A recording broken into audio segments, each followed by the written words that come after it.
Hello everyone. पिछले class में हम लोग metal and non metal start किए थे, जिसमें हम लोग मेटल एंड नॉन मेटल का फिज़िकल प्रॉपर्टीज़ को ज़्यादा डिस्कस किए थे। इस बार हम लोग को chemical properties of metal and non metal देखना है। उसमें मेन ऑब्जेक्टिव हम लोग का ये रहेगा कि मेटल का रिएक्टिविटी कैसा है और किस बेसिस से हम उसको रिएक्टिविटी डिक्रीजिंग या फिर इंक्रीजिंग ऑर्डर में उसको सजाएंगे। और ऐसे भी रिएक्टिविटी अगर बोला जाए, अगर रिएक्टिविटी का बात किया जाए तो रिएक्टिविटी आपका केमिकल प्रॉपर्टी भी है। ठीक है, केमिकल प्रॉपर्टी के बारे में हम लोग देखेंगे अभी जस्ट कि क्या होता है केमिकल प्रॉपर्टी। तो ये जो लेक्चर रहेगा वो केमिकल प्रॉपर्टीज ऑफ मेटल और नॉन मेटल के बेस्ड में रहेगा। और प्रीवियस क्लास में हम एक आप लोग को क्वेश्चन भी दिए थे कि आप लोग difference between metal and non metal on the basis of physical property भी लिखिए। ठीक है, तो जो लिख लिए होंगे उनके लिए ठीक है, और जो नहीं है उनके लिए हम यहाँ पे बनाए हैं एक, हम लोग उसको क्विकली ओवरव्यू कर लेते हैं कि क्या है difference between metal and non metal on the basis of physical property. अगर इसको एक बार अगर देख लीजिएगा, मतलब एग्जाम से पहले, तो लगभग फिजिकल प्रॉपर्टी यहीं पे सब क्लियर हो जाता है। ठीक है, मोस्टली एग्जाम्पल्स पे ज़्यादा फोकस करना है। ठीक, जैसे मेटल और नॉन मेटल के बीच में हम डिफरेंस लिखें, metals are very hard except for sodium potassium. ठीक, non metals are soft except for diamond, होता भी है। अब यहीं पे मेटल्स आर वेरी हार्ड है, मैलिएबल है, डक्टाइल भी है। नॉन मेटल्स ब्रिटल होता है, जो स्मॉलर पीसेस में टूट जाता है। ठीक, they are shiny and lustrous, they are not shiny and lustrous, but one exception, iodine is lustrous. They are electropositive in nature, they are electronegative in nature. For example Na+, Mg2+, ये सब क्या है, electropositive का example है। और electronegative का example क्या होगा, Cl-, O2-, H2-, ये सब क्या है, इलेक्ट्रोनेगेटिव इन नेचर। तो ये वाला पार्ट हम लोग देखे भी थे। मेटल का टेंडेंसी होता है इलेक्ट्रॉन को लूज करने का, और नॉन मेटल का टेंडेंसी होता है इलेक्ट्रॉन को गेन करने का।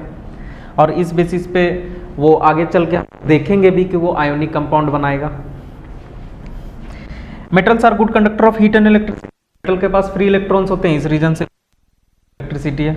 और non metals are generally bad conductor of heat and electricity except one, that is the allotrope of carbon, graphite.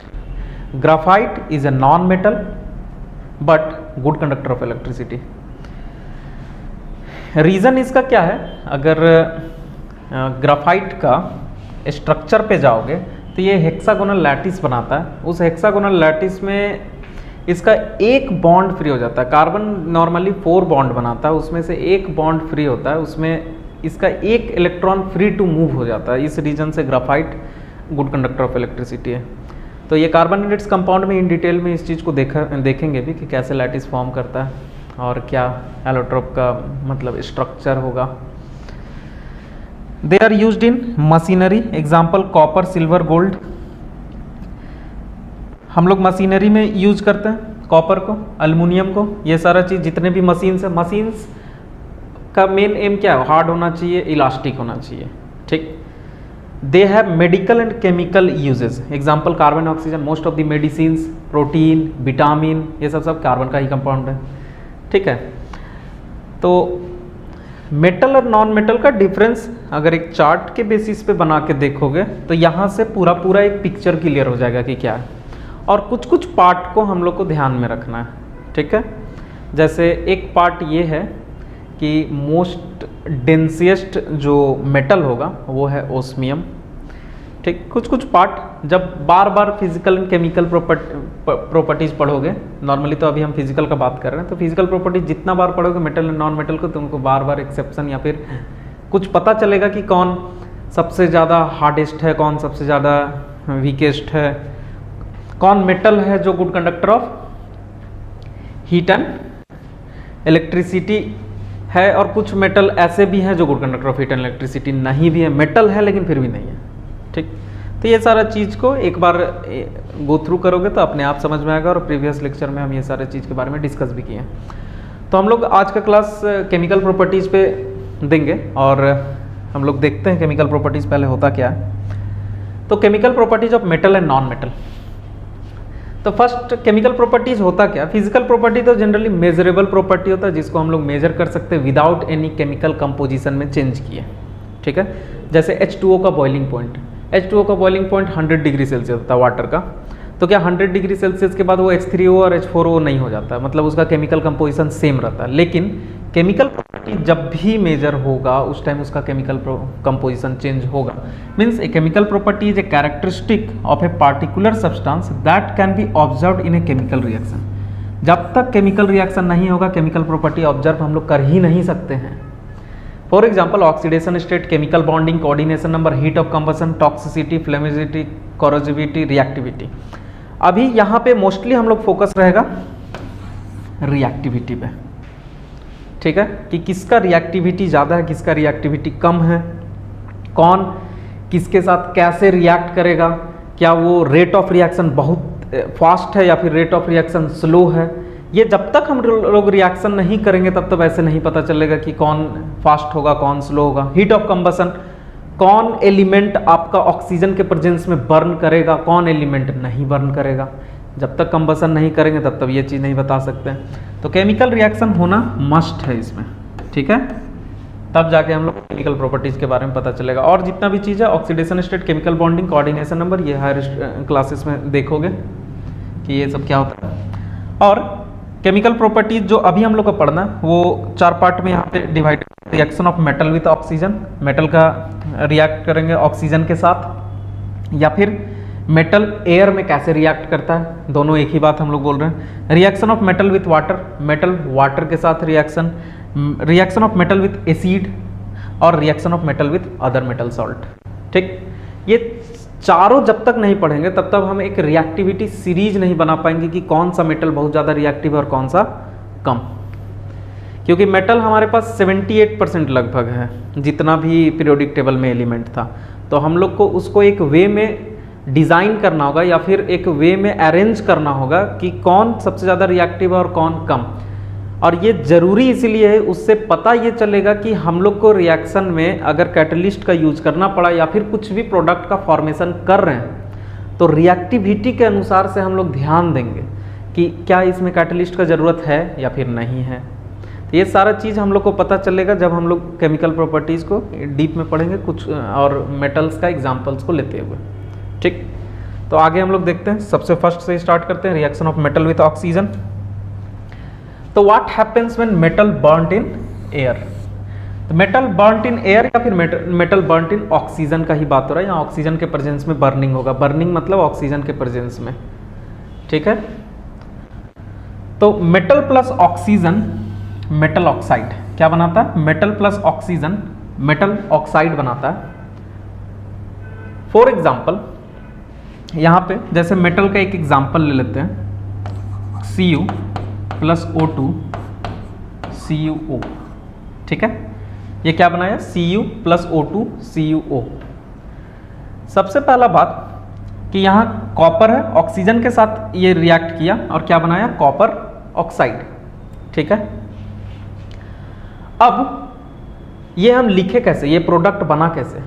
तो ये प्रोडक्ट बना, आपको इसके लिए चार्ज का नॉलेज होना चाहिए, जो क्लास 9th में फॉर्मेशन ऑफ कंपाउंड में था कि कॉपर का क्या चार्ज होता है, तो Cu का होता है 2+ और ऑक्सीजन का होता है 2-, ठीक है। दोनों कंबाइन करेगा तो ये एक कॉपर और एक ऑक्सीजन में आराम से बन जाएगा, तो ये कंपाउंड CuO हो गया, ठीक है। और हम यहाँ पे जितना भी रिएक्शन लिखेंगे आप लोग के लिए, आप लोग को उसको बैलेंस खुद से करना है, ठीक। ये बात को ध्यान में रखिएगा, कोशिश करिएगा कि जिस टाइम हम लिखें उसी टाइम रिएक्शन को बैलेंस कर ले, क्योंकि हम रिएक्शन को बैलेंस नहीं करेंगे, ठीक। इतना तो हम एक्सपेक्ट जरूर कर सकते हैं आप लोग से कि आप लोग रिएक्शन बैलेंस कर सकते हैं अपने से, ठीक है। अब metal oxides are basic in nature. Basic in nature का मतलब क्या है, बेसिक अगर हम डिफाइन करें क्या होता है बेसिक, जो रेड लिटमस पेपर को ब्लू में कन्वर्ट कर सके, ठीक है। तो मेटल ऑक्साइड को अगर हम वाटर के साथ रिएक्ट करते हैं तो वो हमारा क्या बना देता है, बेस। नॉर्मली अल्कली हम लोग बोलेंगे उसको, जो वाटर में डिजॉल्व होता है, वो हम लोग जस्ट अभी थोड़ा देर में पढ़ते हैं। लेकिन मेटल ऑक्साइड्स आपका क्या होगा, बेसिक इन नेचर, मतलब ये रेड लिटमस पेपर को ब्लू में कन्वर्ट करने का टेंडेंसी रखता है। तो और कुछ एग्जाम्पल ले लेते हैं जो ऑक्सीजन के साथ रिएक्ट करेगा। जैसे for example sodium plus oxygen क्या बनाएगा, sodium oxide Na2O। Potassium plus oxygen क्या बनाएगा, पोटासियम ऑक्साइड K2O। तो ये जो रिएक्शन लिख रहे हैं यहाँ Na2O लिखे लेकिन यहाँ CuO लिखे, ये सब चीज़ पता चलेगा जब आपको चार्ज का थोड़ा बहुत नॉलेज है। जैसे सोडियम ऑक्साइड में Na2O क्यों बना, क्योंकि Na का सिंगल प्लस होता है, ऑक्सीजन का 2 माइनस होता है। तो जब ये क्रॉस करेंगे तो ये सोडियम हमको 2 रिक्वायर्ड होगा और ऑक्सीजन 1। मतलब सीधा सीधा ये कहना है कि सोडियम का सिंगल प्लस है लेकिन ऑक्सीजन का 2 माइनस है, तो हमको भी कंपाउंड बनता है तो वो इलेक्ट्रिकली न्यूट्रल होना चाहिए। इसका मतलब कि का 1 प्लस है तो हमको 2 प्लस चाहिए O2 करने के लिए, इस कारण से हमको 2 सोडियम का जरूरत पड़ेगा, इसलिए फार्मूला क्या हो जाएगा Na2O। ठीक है, तो ये पार्ट हुआ कि reaction of metal with oxygen. अब क्या ये रिएक्शन हम लिखे हैं सारा रिएक्शन सेम रेट से होगा, मतलब कि मेटल रिएक्ट करेगा ऑक्सीजन के साथ, विग्रस रिएक्शन मान के चलो बहुत फास्ट हो रहा है, तो क्या कॉपर वाला भी बहुत फास्ट होगा, क्या पोटासियम वाला भी बहुत फास्ट होगा? तो ये रिएक्शन जब हम लोग करेंगे तो हम लोग ऑब्जर्व करेंगे कि हो क्या रहा है, कौन सा रिएक्शन बहुत फास्ट हो रहा है तो कौन सा रिएक्शन बहुत स्लो हो रहा है। तो लॉजिकली सोडियम और ऑक्सीजन और पोटासियम, ये इसका जो ऑक्सीजन के साथ रिएक्शन होगा वो बहुत विग्रस होगा, बहुत फास्ट होगा। इसका रीजन क्या है? इसका रीजन ये है कि पहला तो फर्स्ट ग्रुप का एलिमेंट है जिसका आउटर मोस्ट ऑर्बिट में है। जैसे सोडियम का अगर हम इलेक्ट्रॉनिक कन्फिग्रेशन लिखते हैं तो ये क्या है 281, पोटासियम का 2881। मीन्स अगर तुम लोग देखोगे तो यहाँ सोडियम और पोटासियम दोनों का बहुत हाई टेंडेंसी इलेक्ट्रॉन को लूज कर देने का। ठीक, तो जैसे ही ये ऑक्सीजन के इन्फ्लुएंस में आएगा इसका टेंडेंसी रहेगा तुरंत हम अपना इलेक्ट्रॉन को लूज करें और अपना स्टेबल स्टेट में आ जाए। ठीक है, ऑक्टेट रूल के अनुसार जैसे इलेक्ट्रॉन लूज करेगा तो आउटरमोस्ट ऑर्बिट में 8 हो जाएगा। ठीक, तो टेंडेंसी इसका खुद ही रहता है लूज करने का, जैसे ही कोई इन्फ्लुएंस किया तुरंत ये लूज कर देगा। इस कारण से ये दोनों का रिएक्टिविटी हाई होगा, लेकिन कॉपर का उसी टाइम रिएक्टिविटी उतना फास्ट नहीं होगा जितना सोडियम और पोटासियम का होगा। तो इस बेसिस पे हम लोग रिएक्टिविटी का एक सीरीज बनाएंगे, अरेंज करेंगे कि कौन सबसे ज़्यादा रिएक्टिव है और कौन थोड़ा स्लो चल रहा है। ठीक है, किसका रिएक्टिविटी बहुत हाई है, किसका रिएक्टिविटी कम है।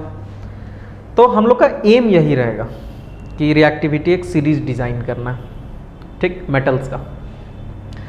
अब यहाँ पे और भी मेटल्स हैं जिसका हम लोग रिएक्शन देख सकते हैं, तो हम लोग देखते हैं कुछ मेटल्स का। और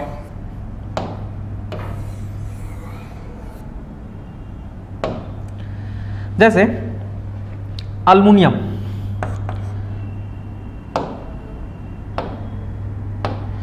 अल्मुनियम का देखते हैं Al प्लस O2, ये क्या बनाएगा Al2O3। बैलेंस करोगे, हमेशा रिएक्शन को बैलेंस करोगे। ठीक है, जिंक प्लस ऑक्सीजन, ये क्या बनाएगा जिंक ऑक्साइड ZnO।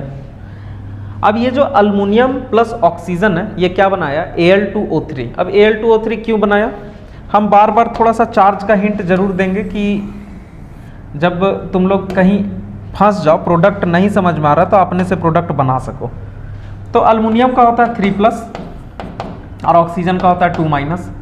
तो जब भी इसको क्रॉस करोगे तो यहाँ पे देखोगे कि अल्मुनियम 2 अल्मुनियम और 3 ऑक्सीजन, ये बैलेंस्ड होगा। जैसे 3 ऑक्सीजन हुआ तो 6- का चार्ज और 2 अल्मुनियम हुआ तो 6+ का चार्ज, दोनों बैलेंस हो गया, तो ये कंपाउंड हो गया Al2O3। Zn का होता है Zn2+ और O2-, तो ये जिंक ऑक्साइड बन गया। ठीक है, अब ये देखा, ऑब्जर्व किया गया कि अल्मुनियम ऑक्साइड और जिंक ऑक्साइड ये both acidic as well as basic दोनों जैसा बिहेव करता है। ठीक, अभी हम क्या बोले थे जस्ट कि मेटल ऑक्साइड्स आपका क्या होता है बेसिक इन नेचर होता है, लेकिन ये जो अल्मुनियम ऑक्साइड और जिंक ऑक्साइड है ये एक स्पेशल प्रॉपर्टी शो करता है जो acidic as well as basic behaviour दोनों शो करता है। इस कारण से हम लोग ये दोनों ऑक्साइड को क्या बोलते हैं एम्फोटेरिक ऑक्साइड।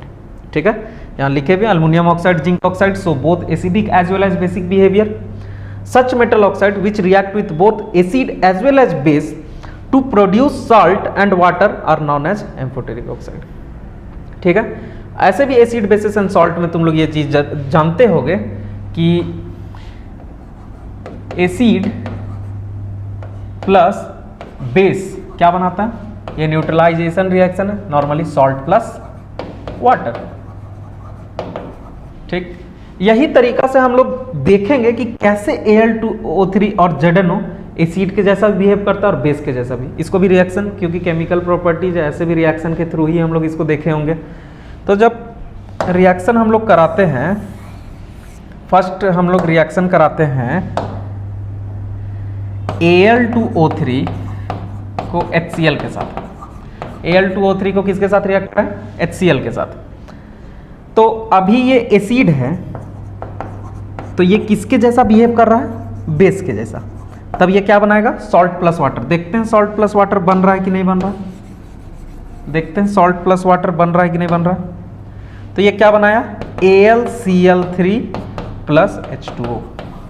ये आपका क्या है? सॉल्ट है, और ये वाटर तो बन ही रहा। ठीक है। और एक केस और, Al2O3 प्लस NaOH। इस केस में ये बेस है और बेस को Al2O3 के साथ रिएक्ट कर रहे हैं, तो क्या बनेगा? NaAlO2 plus H2O। इसको हम लोग बोलते हैं सोडियम एल्यूमिनेट। क्या बोलते हैं? Sodium aluminate. ठीक है, ये एक सॉल्ट है और वाटर। तो ये दोनों रिएक्शन से साफ साफ प्रूव हो रहा है कि Al2O3 एक समय बेस के जैसा बिहेव कर रहा है जब वो एसिड के साथ रिएक्ट कर रहा है, और जब Al2O3 बेस के साथ रिएक्ट कर रहा है तो खुद को एसिड जैसा बना ले रहा है। तो ये जो दोनों प्रॉपर्टी शो करता है, इस रीजन से इस टाइप के ऑक्साइड्स को हम लोग क्या बोलते हैं? Amphoteric oxide. तो ये चीज को ध्यान दीजिएगा, आप लोग के टर्म वन के लिए बहुत इंपॉर्टेंट भी है एम्फोटेरिक ऑक्साइड्स। ठीक है, ये प्रोडक्ट सोडियम एल्यूमिनेट। तो जिंक ऑक्साइड भी है, तो थोड़ा देख लेते हैं कि क्या जिंक ऑक्साइड भी कैसा शो हो रहा है, किस टाइप से वो एसिड और बेस दोनों के साथ रिएक्ट कर रहा है। ठीक है, तो ZnO प्लस HCl क्या बनाएगा? ZnCl2 plus H2O।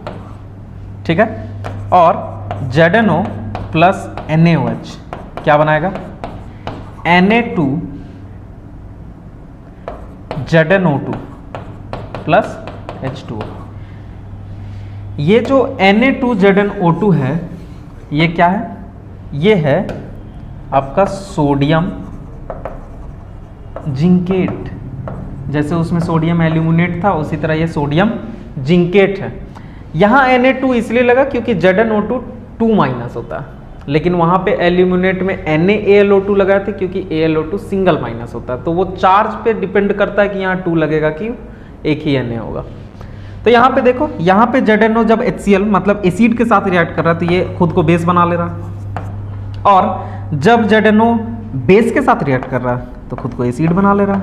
तो देख रहे हो ZnO भी यहाँ पे बोथ टाइप का कैरेक्टरिस्टिक शो कर रहा है।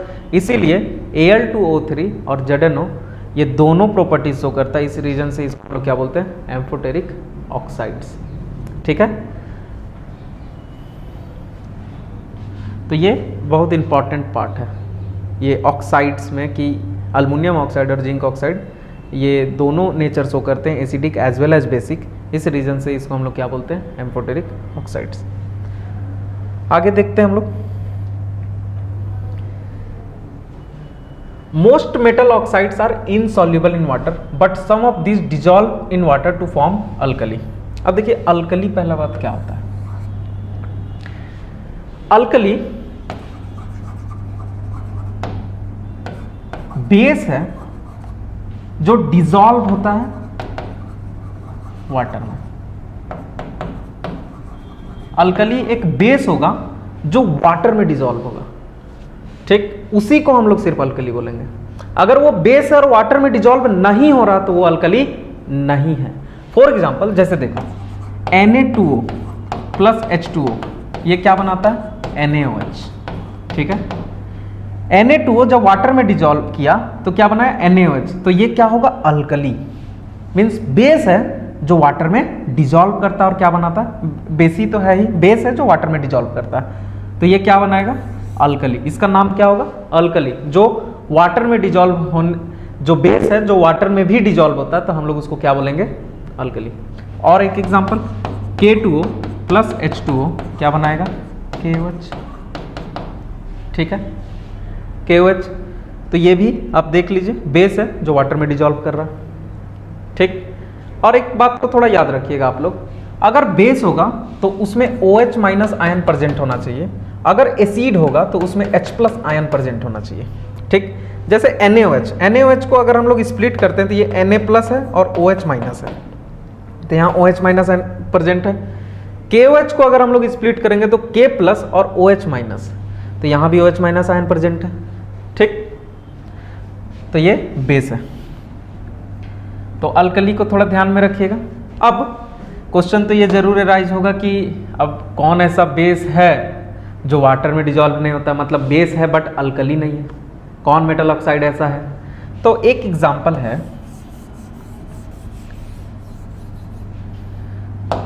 Copper oxide.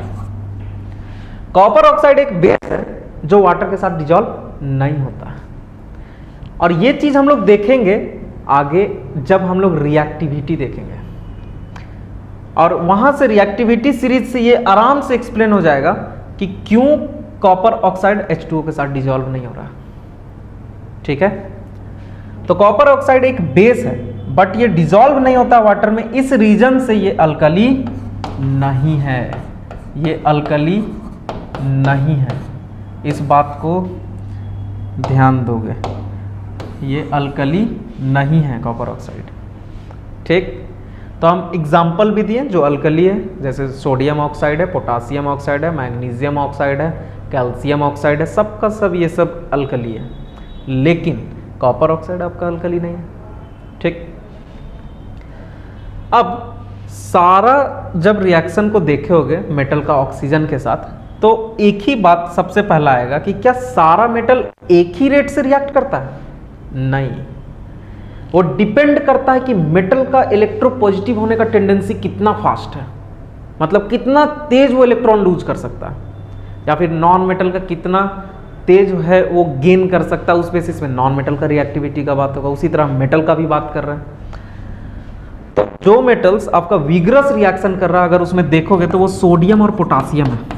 सोडियम और पोटासियम का आउटर मोस्ट ऑर्बिट में मात्र एक इलेक्ट्रॉन है, इसलिए इसका टेंडेंसी होगा कि वे बहुत तेज लूज करेगा, इस कारण से इसका रिएक्टिविटी बहुत फास्ट होता है। और यहाँ पे क्या metal such as potassium and sodium react so vigorously that they catch fire if kept in open.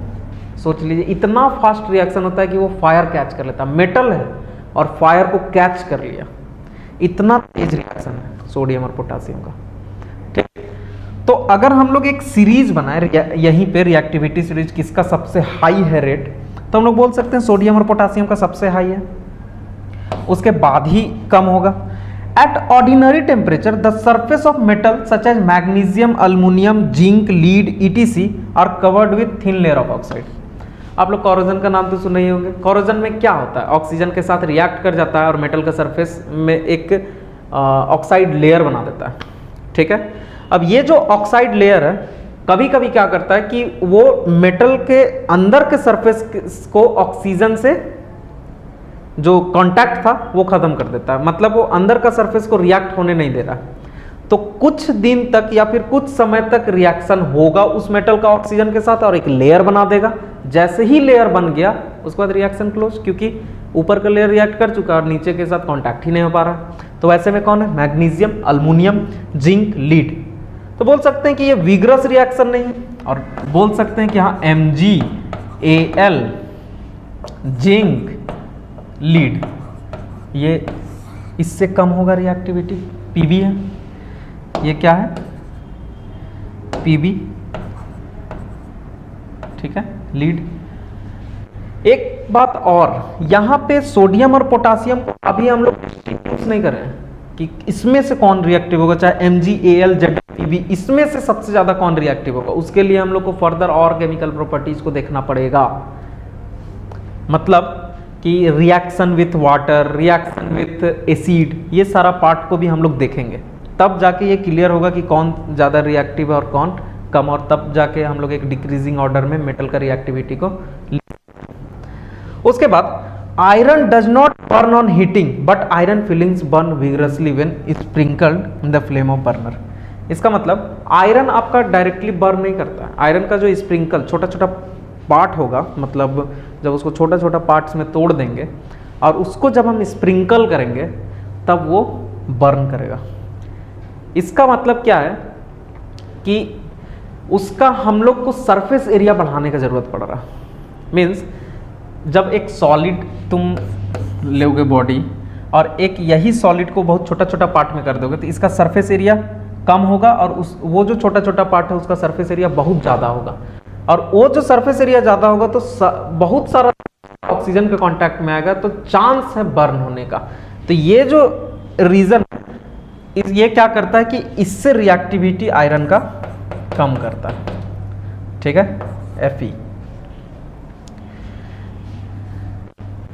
अब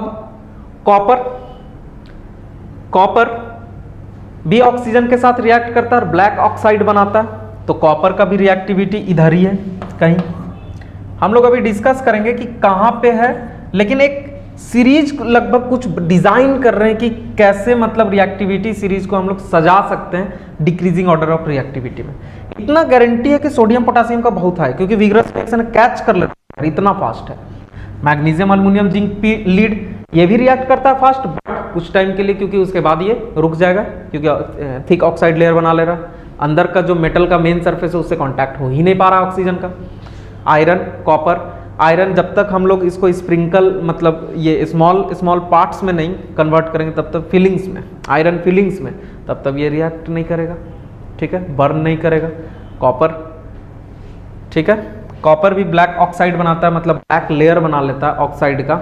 ये भी टाइम लेके ही बनाता है, मतलब बहुत तेज रिएक्शन यहाँ पे नहीं होगा।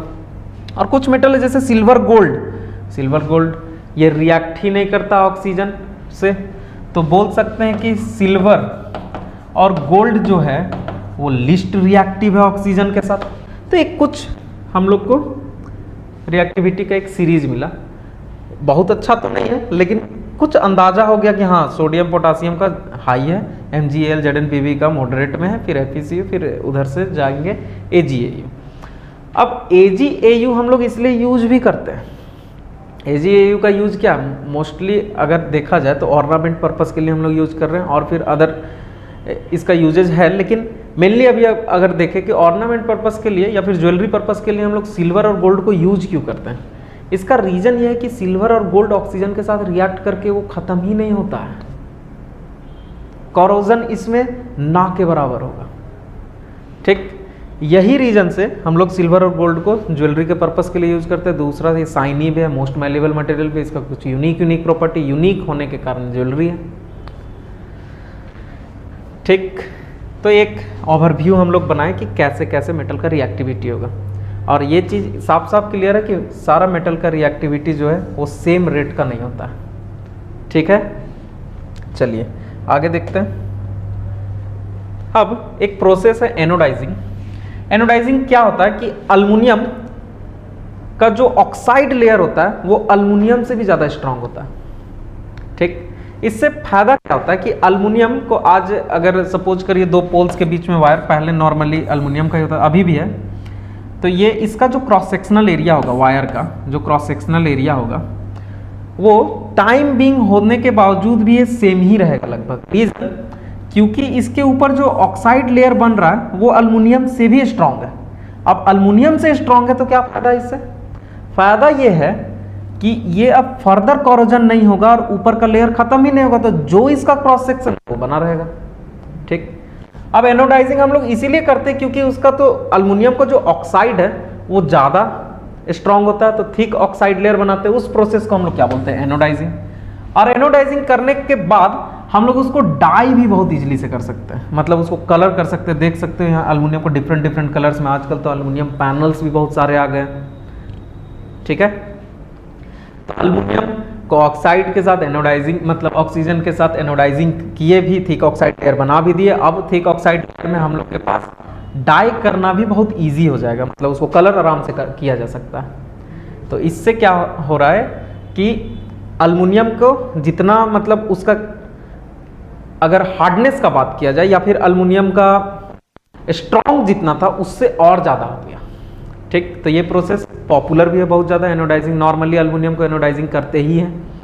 तो ये क्या है, थिक ऑक्साइड लेयर बना देता है ऑक्सीजन के साथ रिएक्ट करके। The aluminium oxide coat makes it resistance to further corrosion, makes it resistant to further corrosion. The resistance can be improved further by making oxide layer thicker. Oxide layer को जितना thick करोगे उतना ज्यादा आपका further corrosion रुक जाएगा, क्योंकि oxygen के प्रेजेंस में आएगा मेटल तब ना कॉरोजन होगा। Oxygen gas react with aluminium to make thicker protective oxide layer. This oxide layer can be dyed easily. तो ये भी बहुत इंपॉर्टेंट है, अगर डाई इजिली हो जाएगा तो हम डिफरेंट डिफरेंट कलर्स में बना सकते हैं, जिससे बहुत अच्छा भी लगेगा मेटल। और हम लोग ये पता है कि पहले जो अल्युमिनियम था उससे ये स्ट्रॉन्ग भी है, क्योंकि वो फर्दर कॉरोजन होगा नहीं, सेम क्रॉस सेक्शन एरिया रहेगा बहुत दिन तक। ठीक, तो एनोडाइजिंग एक इंपॉर्टेंट प्रोसीजर भी है। अब नेक्स्ट हम लोग देखते हैं, क्योंकि हम लोग को क्लियर नहीं हुआ है कि ये Mg, Al, Zn, Pb, Fe, Cu किसको किधर कहाँ रखें, कौन ज़्यादा रिएक्टिव है कौन कम रिएक्टिव है। इतना अभी बेसिक सा क्लियर हुआ कि सोडियम पोटासियम बहुत ज़्यादा रिएक्टिव है, सिल्वर और Au लिस्ट रिएक्टिव है। इतना सब बात क्लियर हुआ, लेकिन बीच वाला को हम लोग ठीक से अरेंज नहीं कर पाए। तो हम लोग नेक्स्ट देखते हैं what happens when metal react with water. Metal जब वाटर के साथ रिएक्ट करेगा तो क्या होगा। तो metal react with water and produce a metal oxide and hydrogen gas. क्या बनाएगा, metal oxide and hydrogen gas. फिर मेटल ऑक्साइड फर्दर सॉल्यूबल होगा वाटर में और क्या बनाएगा, मेटल हाइड्रोक्साइड। तो नॉर्मली हम लोग देखे भी थे कि अल्कली में क्या हो रहा था कि मेटल ऑक्साइड वाटर के साथ डिजॉल्व होकर क्या बना रहा था, बेस NaOH KOH। वो जस्ट अभी इसके पीछे वाले में देख रहे थे। तो ये प्रोसेस अगर कोई हाईली रिएक्टिव मेटल कर रहा है तो ये एक ही बार में हो जाएगा कि मेटल प्लस वाटर सीधा मेटल हाइड्रोक्साइड बना दे। लेकिन अगर एक एग्जांपल देखना है तो देख सकते हैं हम लोग, क्या होगा, Na प्लस H2O क्या बनाएगा, Na2O plus H2 means hydrogen gas liberate किया। After that hydrogen gas Na2O मतलब sodium oxide react with H2O forms NaOH। ठीक है, तो ये हाइड्रोजन गैस जो रिलीज कर रहा है उसको हम लोग चेक कर सकते हैं बाय पॉप साउंड के टेक्निक से, क्योंकि hydrogen gas Burns with A pop sound. जैसे ही हाइड्रोजन गैस रिलीज कर रहा है हम लोग वहाँ पे एक मैच स्टिक्स ले जाएंगे, जला करके देखेंगे कि पॉप साउंड प्रोड्यूस कर रहा है, तो हाँ पता चल जाएगा कि हाइड्रोजन गैस रिलीज हो रहा है। इसका मतलब मेटल रिएक्ट कर रहा है H2O के साथ। अब रेट ऑफ हाइड्रोजन रिलीज जितना फास्ट होगा या फिर जितना स्लो होगा उस बेसिस से हमको पता चल जाएगा रिएक्टिविटी कितना फास्ट है और कितना स्लो है। ठीक है, तो metals like potassium and sodium react violently with cold water.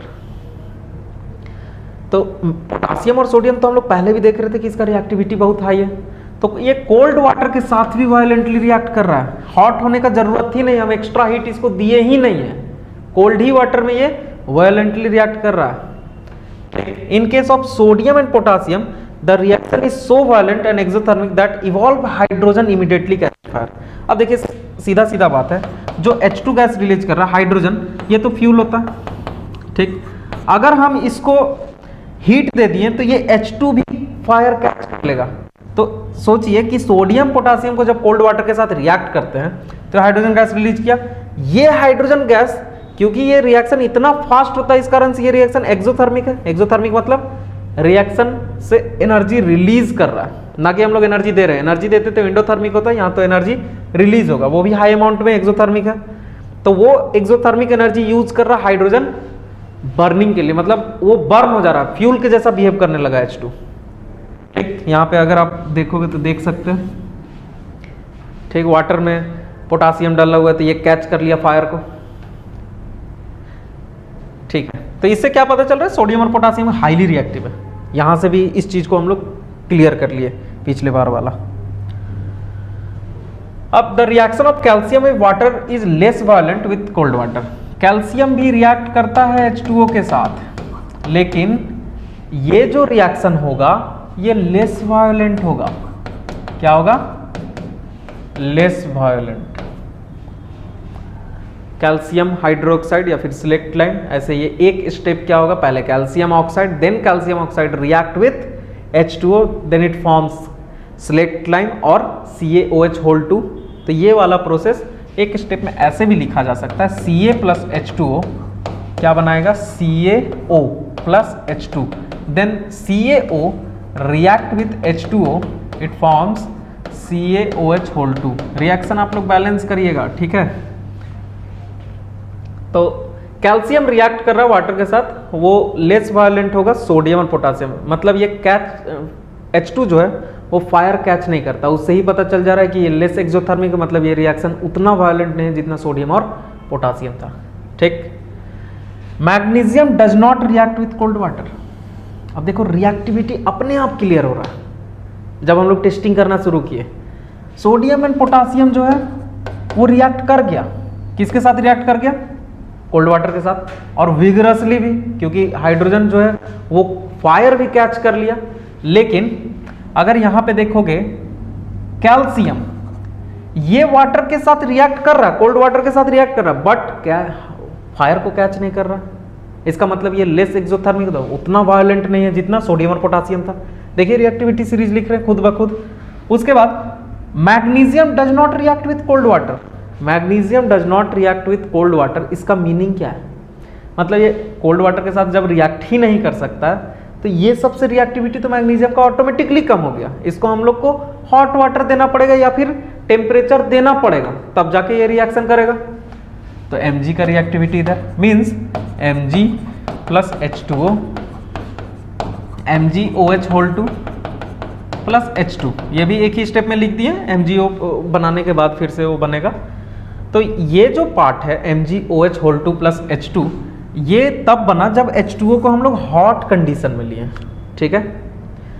तो यहाँ से रिएक्टिविटी का एक बेसिक फिगर क्लियर हुआ। अब कुछ इंपॉर्टेंट पार्ट है जो नोट में हम डाले हुए हैं कि कैल्शियम और मैग्नीशियम ये जब रिएक्ट करता है वाटर के साथ तो दोनों का दोनों हाइड्रोजन गैस लिबरेट करता है। कैल्शियम तो कोल्ड वाटर के साथ भी कर जाएगा, मैग्नीशियम को हॉट वाटर का नीड होगा।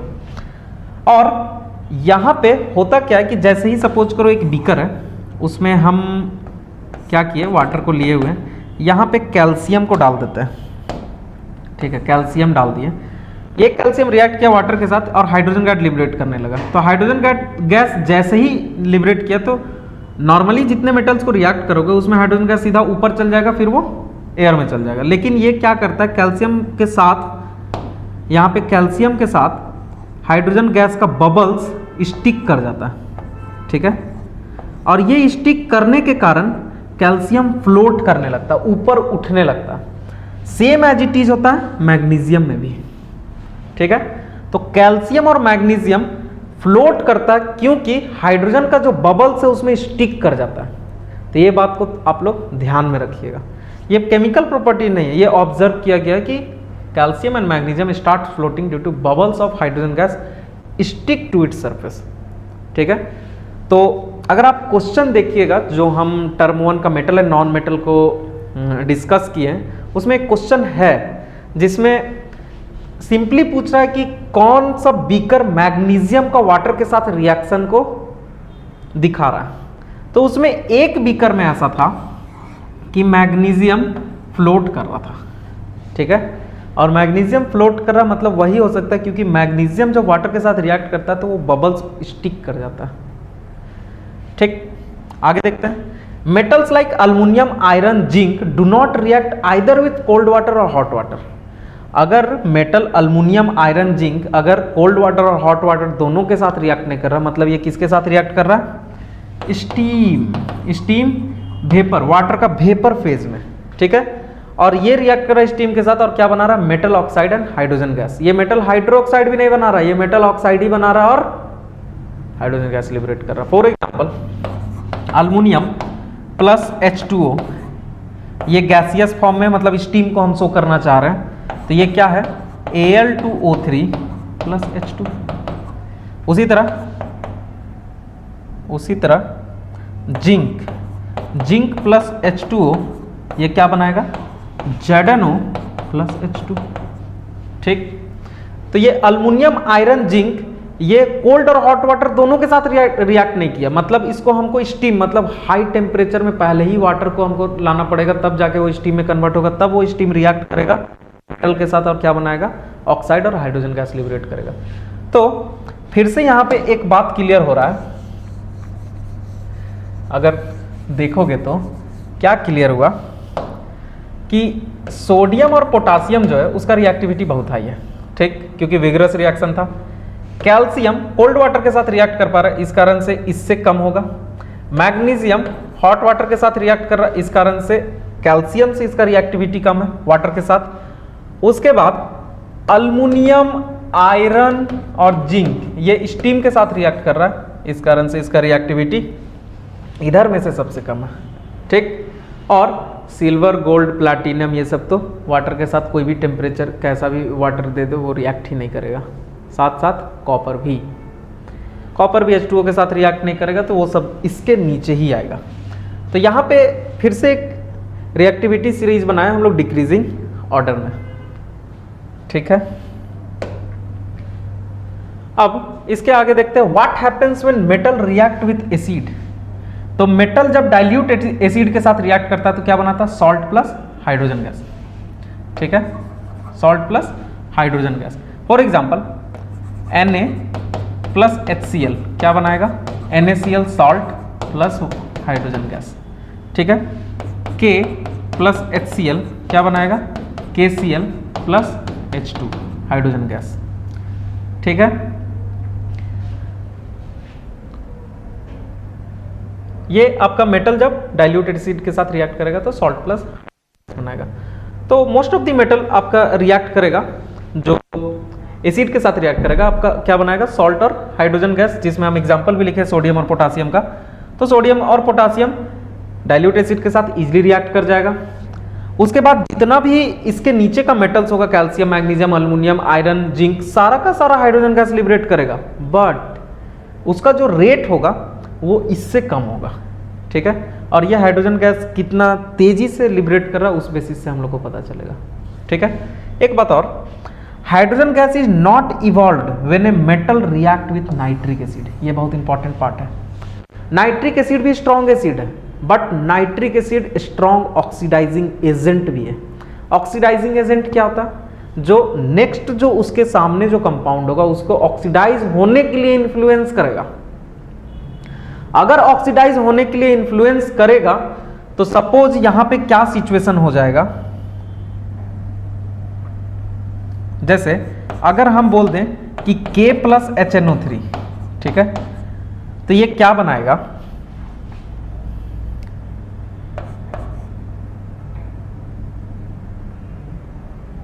KNO3 प्लस H2O, ये नहीं बनाएगा, ठीक है। ये जो H2 है वो अगेन रिएक्ट करेगा HNO3 के साथ, क्योंकि ये स्ट्रॉन्ग क्या है? ऑक्सीडाइजिंग एजेंट है। ये H2 को फिर से ऑक्सीडाइज करेगा और इसको कन्वर्ट कर देगा H2O में और खुद रिड्यूस हो जाएगा N2O या फिर NO या फिर NO2 में, ठीक। तो हाइड्रोजन गैस हम लोग को यहाँ पे मिलेगा ही नहीं, क्योंकि हाइड्रोजन को ये ऑक्सीडाइज कर दिया किसमें? वाटर में, ठीक। बट मैग्नीशियम और मैंगनीज रिएक्ट करता है वैली डाइल्यूट HNO3 के साथ और H2 गैस इवॉल्व करता है। ये एक एक्सेप्शन टाइप से भी मान के चलिए, या फिर मैंगनीज और मैग्नीशियम दोनों वेरी डाइल्यूट HNO3 के साथ रिएक्ट करेगा, तब जाके हाइड्रोजन गैस रिलीज करेगा, अदरवाइज नहीं, ठीक। तो ये रिएक्शन मेटल जब रिएक्ट कर रहा है एसिड के साथ, तो एक बेसिक ओवरव्यू है, ठीक है। तो हम लोग रिएक्टिविटी सीरीज को बना लिए हैं। बहुत अच्छा तो अभी रिएक्टिविटी सीरीज नहीं बना, लेकिन फिर भी इतना जरूर पता चल गया कि सोडियम पोटासियम सबसे ज़्यादा रिएक्टिव है। बीच में जो पार्ट है calcium, magnesium, iron, zinc, lead, ये सब के बीच में थोड़ा सा डिबेट है, और हम लोग आगे देखेंगे कि मेटल जब मेटल सॉल्ट के साथ रिएक्ट कर रहा है उस केस में, और उसके बाद हम लोग पूरा रिएक्टिविटी सीरीज को लिखेंगे, ठीक है। आगे देखते हैं ये क्या है? एक्वारेजिया। एक्वारेजिया, इसको हम लोग रॉयल वाटर भी बोलते हैं। ये क्या है? ये 3:1 के प्रेजेंस में आपका कॉन्सेंट्रेटेड हाइड्रोक्लोरिक एसिड और नाइट्रिक एसिड का सॉल्यूशन, मतलब हाइड्रोक्लोरिक एसिड 3 और नाइट्रिक एसिड 1, 3:1 के रेशियो में ये प्रेजेंट रहता है एक्वारेजिया। और इसका सबसे इंपॉर्टेंट पार्ट क्या है कि मोस्ट अनरिएक्टिव नॉन मेटल, जैसे गोल्ड, सिल्वर और प्लैटिनम किसी के साथ भी डिजॉल्व नहीं कर रहा और रिएक्ट नहीं करता है, उसको भी ये डिजॉल्व कर देता है, ठीक है। इसीलिए ज्वेलरी शॉप में नॉर्मली एक्वा रेजिया को यूज किया जाता है for cleaning of gold, silver and platinum. तो एक्वा रेजिया गोल्ड में भी डिजॉल्व हो सकता है, जो अदर कोई एसिड के साथ नहीं हो रहा था, लेकिन इसके साथ वो डिजॉल्व हो जाएगा। तो ये बहुत इंपॉर्टेंट पार्ट है एक्वा रेजिया को, इसको एक बार ध्यान से देखिएगा, ठीक है। वो हम लोग मेटल सॉल्ट के साथ रिएक्शन देखेंगे और एक रिएक्टिविटी सीरीज डिजाइन करेंगे, और रिएक्टिविटी सीरीज जब हम लोग अरेंज कर लेंगे उसके बाद हम लोग देखेंगे कि कौन मेटल वाटर के साथ रिएक्ट करेगा तो हाइड्रोजन गैस बना सकता है, कौन नहीं बना सकता, और ये हम लोग को पता चलेगा रिएक्टिविटी सीरीज से। और देन फिर मेटल और नॉन मेटल कैसे रिएक्ट करता है और क्या बनाता है, तो वहाँ पे हम लोग देखेंगे कि मेटल नॉन मेटल रिएक्ट करके आयोनिक कंपाउंड बनाएगा, मतलब मेटल का टेंडेंसी लूज करने का, नॉन मेटल का टेंडेंसी है गेन करने का, दोनों एक दूसरे के साथ कंबाइन करके आयोनिक कंपाउंड बनाएगा, उसका प्रॉपर्टीज, तो ये जाके हम लोग का पूरा आयोनिक कंपाउंड तक कंप्लीट होगा। फिर नेक्स्ट पार्ट होगा extraction of metal from its ore, ठीक है। तो नेक्स्ट बार हम लोग देखेंगे ये पार्ट को कहाँ से स्टार्ट करेंगे, तो मेटल जब मेटल सॉल्ट के साथ रिएक्ट करेगा। Okay, thank you.